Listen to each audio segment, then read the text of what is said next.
Comment créer une ligne éditoriale cohérente pour son blog? Alors, pour avoir une ligne éditoriale cohérente, il est nécessaire de la définir pour organiser autour d'un fil conducteur toute une série de catégories qui reprendront les thèmes du blog pour rédiger des articles qui seront logiques les uns avec les autres. Donc, en fait, ton blog va forcément aborder un thème avec un angle particulier. À partir de là, ça veut dire que tu vas créer du contenu sur ce thème. Mais dans ce thème-là, on va pouvoir trouver des sous-thèmes ou sous-catégories. Donc la première chose à faire avant de commencer à créer tes premiers contenus, c'est de mettre en place ta stratégie éditoriale. C'est-à-dire que tu vas lister les catégories sur ton blog qui vont comprendre les articles par thème et sous-thème, d'accord, tout en restant dans la thématique principale. Et à partir de là, tu vas pouvoir commencer à rédiger des articles par catégorie. Et moi, ce que je te conseille de faire, c'est au départ de lister 10, 20, 30 titres d'articles, idées d'articles par catégorie.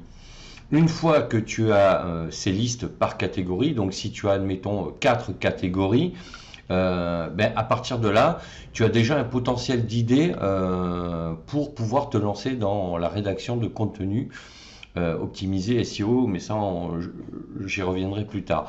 Et donc là, à partir de là, tu vas commencer à écrire un article sur la thématique principale, et ensuite tu vas écrire un article par catégorie. Tu vas commencer à alimenter ton blog avec du contenu par catégorie.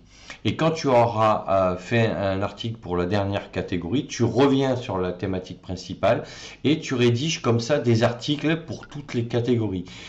Pourquoi je te conseille de faire de cette manière? Parce que à un moment donné, en SEO, tu vas être amené à faire ce que l'on appelle le maillage interne, c'est-à-dire créer des liens internes entre les différents articles. Et de cette manière-là, tu vas optimiser ton SEO et c'est ce qui va faire, enfin c'est un des critères qui va participer au fait que tu apparaîtras le mieux placé possible dans les résultats de recherche lorsque les internautes font des requêtes. Alors c'est un des critères, hein, il y en a d'autres, mais là je t'invite à aller voir mes autres vidéos sur le SEO pour comprendre comment on peut optimiser un article en SEO.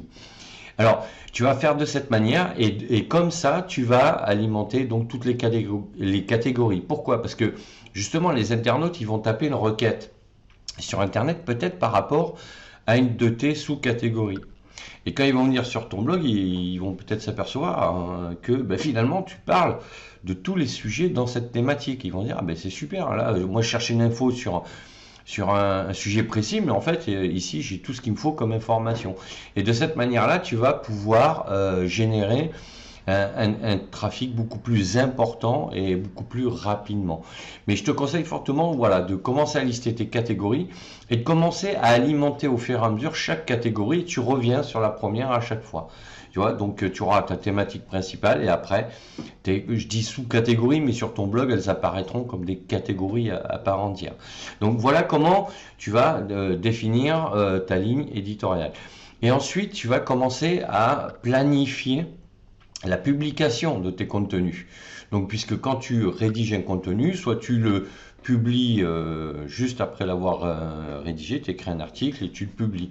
Mais comme en général, il est préférable de publier ces articles tôt le matin vers 7h30, 8h, moi je te conseille de le programmer pour le jour où tu veux le publier à 7h30.